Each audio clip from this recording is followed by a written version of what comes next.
welcome to the Redeeming Truth podcast. This is part 2 of our conversation about musical worship. Hope you enjoy.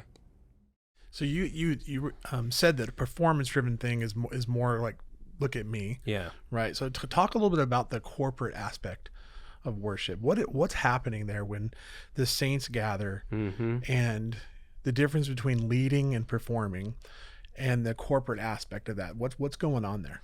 Yeah, so what's going on there is you'll always know whenever you step into a place where it's more performance driven, because you become an audience instead of someone that's singing along or taking part of the corporate gathering and worshiping God together.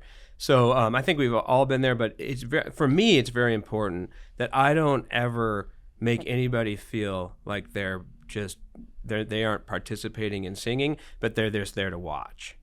And so whether it's a new song, a song they haven't sang before, or whatever, we have to think about, pray about, lead that song in a way where it's very easy for them to be pulled along with other people singing, with the way that you lead, with the way you encourage the singing of people, that there's nothing kind of left alone, and you sing things in a way that it isn't about really showcasing my voice or anybody's particular voice, but to be leading the phrasing of the words, all of that, to cause people to sing along, to bring them into something where they don't feel separated from what the band is doing and what they're doing, that we're in front of them, just leading them to sing, doing the exact same thing that they are, and not making it about us. And so again, there's that, you just have to be careful that you're not ever allowing the congregation to become an audience.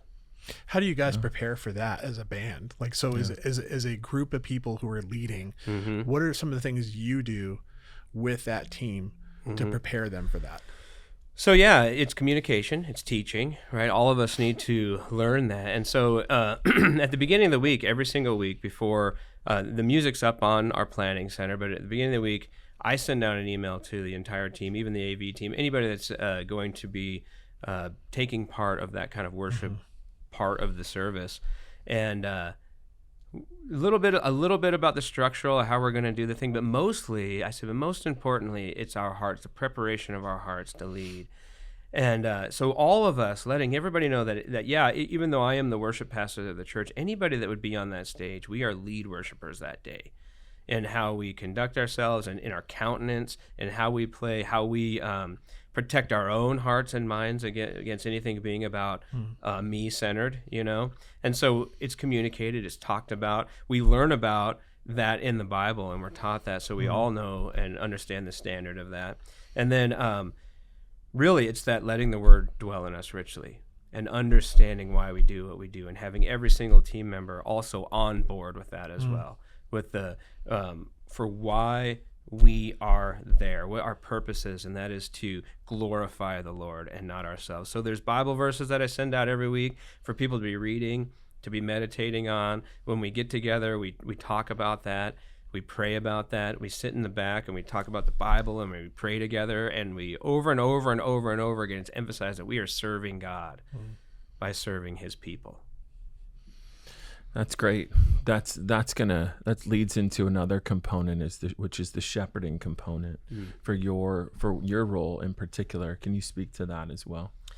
Yeah. So coming into this church, I think when the first couple of meetings that I had with Dale and Kyle, even it's been something that through my own mentorships in my own life, I've been blessed to have good people that have talked and spoke the word into my life. And so it's anybody can kind of like do music, right? You can there's a lot more talented people than myself that you could get just to do the music. Oh, we know. Cut! No, just kidding. But oh man, I wasn't expecting that. No, just kidding.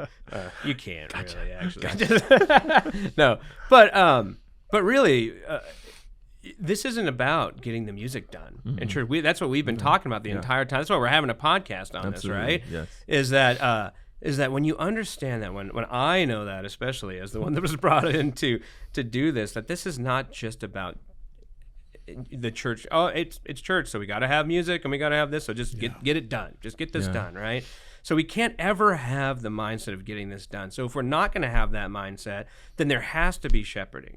There has to be pastoral care. There has to be more than just learning the notes and singing the songs. And I've always, even in my own, when I've talked to people, when we're looking at different chord charts or whatever it may be, that it's great. We need to be excellent. We need to be execute the music right. So, but not because of being awesome, but to be non-distracting.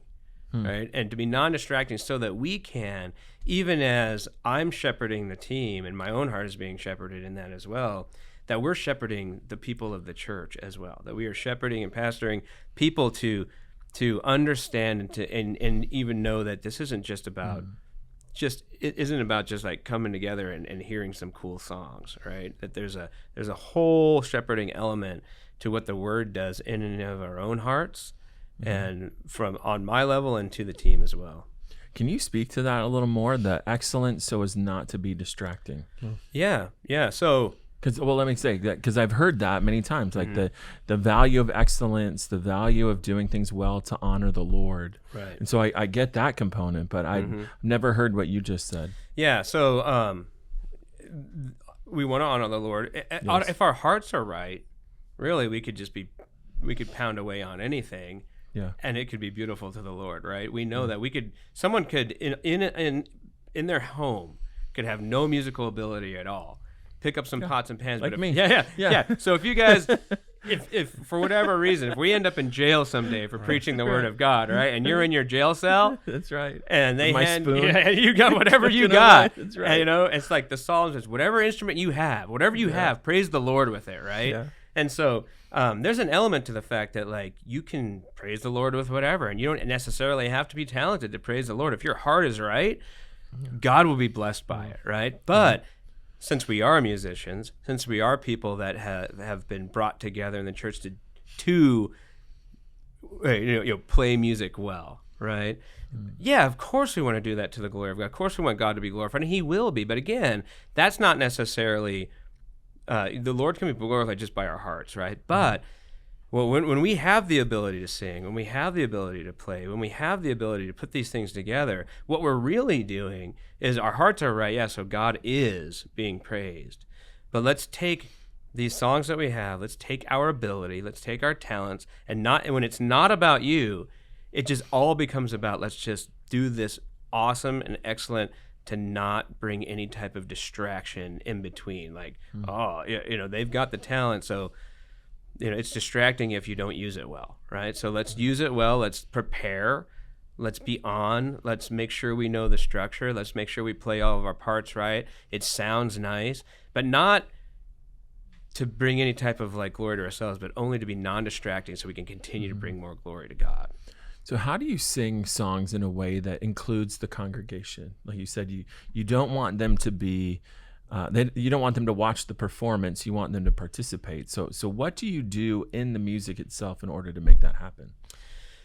Yeah, so it's got to be intentional in the sense that music in and of itself, like if you just listen to music, and there's nothing wrong with like instrumentals, and there's not necessarily wrong per se with having like kind of drawn out like guitar solos or things. We all love that kind of stuff, but in a corporate setting, as soon as you get into too much of that, too long of an intro or too much instrumentation in something or whatever, people will stop and they'll start to watch you and they'll start to watch you play. And there's a place for that for sure. But in the corporate gathering, I think it's more important that of course there's going to be like the musical interludes and the things in between that are connecting the words together. But it's all got to be about that. What are we using? How are we using this to connect the words? To connect us to the truth, to connect us to the truth that we are going to sing and that we are going to proclaim and we are going to praise the Lord with. Because the music in and of itself doesn't praise the Lord, right? It's what we're saying. It's what we're doing. And so like I'm even like I don't like chord charts where they have like the chords or whatever above like maybe the first verse and the chorus, and the other ones they don't. Because what you end up doing is you have the worship team just constantly going back up and just watch, and they're not even paying attention to the words anymore. And so I'm always telling, everybody, even myself, that like, hey, we're gonna play. We need to play this right. We need to play this good. We want to be non-distracting with it, but don't forget what we're saying. Don't lose what we're saying. And so when we're playing, I want us to be thinking less about the musicality of it and more about what the truth is of what we're singing. So when we're that is truly what I think leads people to sing. Yeah, it's really they don't notice the music. No, but they notice what's going on the people's faces. Right. And if they're really focused on the music and really getting that right, then they're maybe not smiling. They're really the words aren't affecting them. Yeah. What do you do? How do you prepare music with the congregation in mind? Like, how do you do that? Like, what is? Yeah. So that's the unique thing about being a part of a local church, being a part of a worship team, being a pastor, especially, is you meet with people, you talk with people. When we sit down as a team.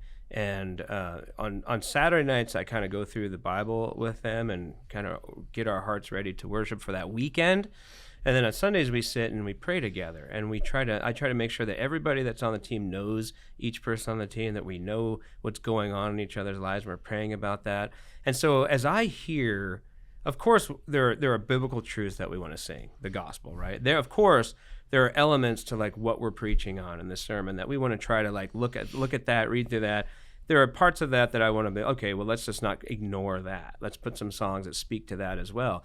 But also from like a congregational sense, from like an actual church sense, I use music as a way to pastor people, as a way to shepherd people, in the sense that I spoke with so-and-so this week and I prayed with them about, I know they're going through this, and I know that this person's going through that, and that person's going through this. Or even if it's even right now, it's easy and it's low-hanging fruit to kind of pick up on even cultural things that are going on, things that we know that people, a certain level of suffering that people have right now.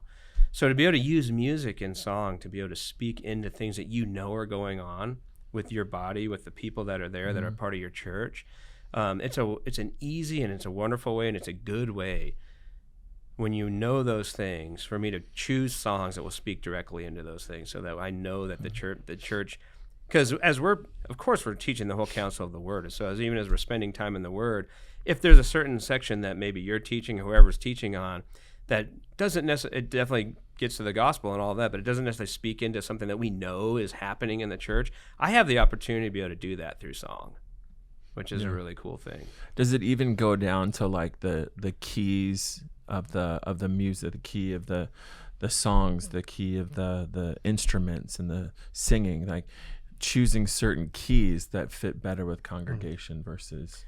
Yeah, absolutely. So from coming, like this kind of goes along with the performance aspect of this as well. And I've talked to people about this, but even for my own self, like I will choose songs that don't necessarily make me sound great singing, that they might be too low or whatever, so that I know that it's easier for the congregation to sing along, because a lot of times when you listen to music, take a group like Shane and Shane, for example. Fantastic musicians, great. A lot of the songs that they do, we do. But when you listen to their recording, they're recording it for themselves so that they sound great. And when you listen to it and you try to sing along with something like that, you wouldn't be able to, because it's way up there high.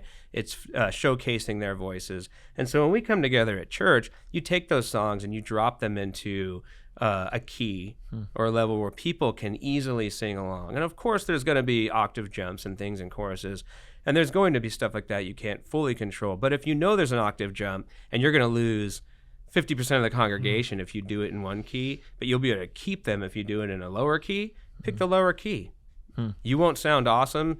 Our live stream might not sound quite as good, but the people in the room will be singing, right? And that's really what's most important.